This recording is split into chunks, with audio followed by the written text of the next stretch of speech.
We hope today is going to be something really enjoyable and really refreshing for you. So many incredible experts and contributors that have come on and donated their time today, which we're just really, really grateful for. What I wanted you to understand about depression, regardless of how many healthy habits you have, how healthy you eat, how much you exercise, it's not possible to take it away because it's endogenous, it's coming from inside. For mental well-being, simply 3 things: good diet, enough movement, and your sleep being as healthy as possible.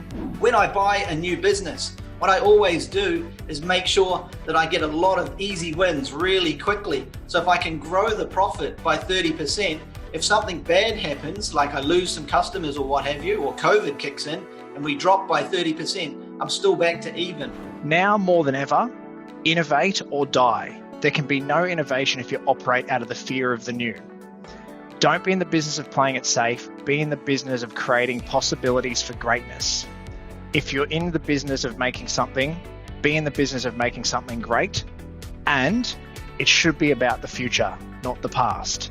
One of the other favours that I did is that I ran my business as an accounting practice, and from 2015 onwards, I realised that I needed to make changes and I needed to run my accounting practice as a business. And that's what I've done, and that's where the successes have come through.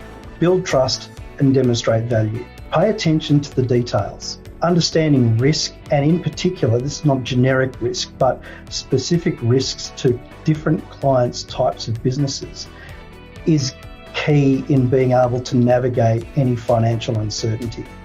If you're not the best person, find the person who is the best. And if we aren't the best organisation to solve the problem, then find the person who is and connect them.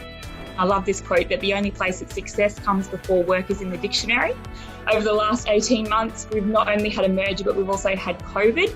So not only we thought we were getting over the hump of the merger, but then COVID hit. So it's definitely been a testing time for all of us.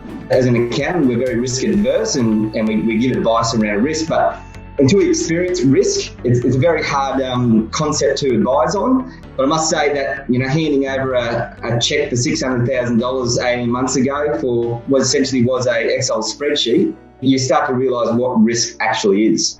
Just be aware that a little bit of diversification is also good. There's a lot of accountants out there that have focused on the hospitality and tourism industry in the last 7 months, and they've taken a real hit. So just keep that in mind and just maybe, be really practical and kind of have a look at what industry you want to push into and where that skill set lies for you.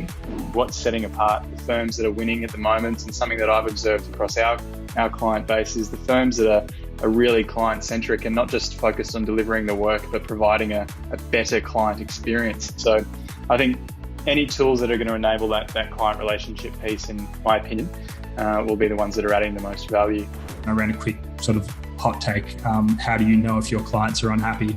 I think it was something like 60% of the respondents said if they don't pay their bills. And if ever you needed a reason to be on top of your client experience and know how your clients are feeling so that you can nip that in the bud ahead of time, it's so that you can get paid. You don't rise to the level of your goals, you fall to the level of your systems. And so it's about having the right systems based on what your goals are and thinking not just tactically, which is what COVID has done, but actually to think strategically. The more I tell them about stuff, the more they're asking me questions. And you know what that means? The more I can charge them. So you build that side of the business up by helping them to understand what numbers are they're looking at. I have a few accountants that I work with at the moment who are fantastic and on the ball, and basically if I have any questions I can ask, they will let me know how they would like it done. So then at the end of the year, we're not going, well, scratching your head, what did we do there? Because that's exactly how the accountant needs it and makes their job a lot easier. Understanding and communicating what everyone's specific role is so that you can just call a bookkeeper and say, hey, there's this entry that I do not understand. And then being okay with saying, oh, this is where I put it because I didn't know, or, oh, I have absolutely all the documentation you need and I can explain to you why I put it there.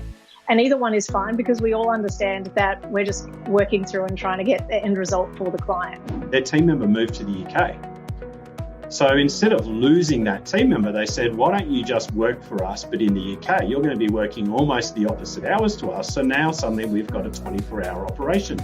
Normally going to the UK is a big, all right, well, good luck and enjoy your new journey. But the reality is now they've been able to retain a really strong person.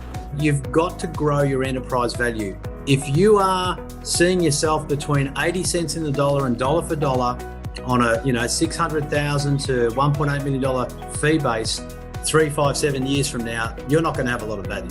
The more mature the firm, the more systems that are in place, the greater the exit for the outgoing partner, but also the greater stability and I suppose less risk for the new partner that comes in. We need to put ourselves out there in order to connect with our crowd. There's no point in being great at something when no one knows about it.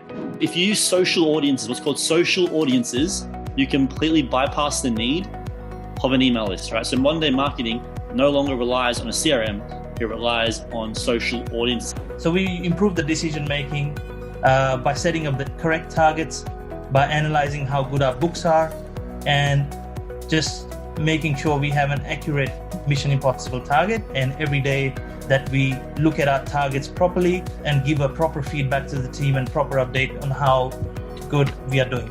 We've done a great job and we're very grateful for all of you coming along. Lauren, tell us about the stats. What money have we been able to raise?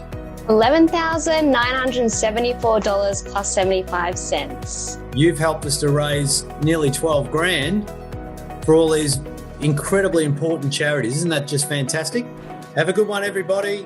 Love yous all. See you later.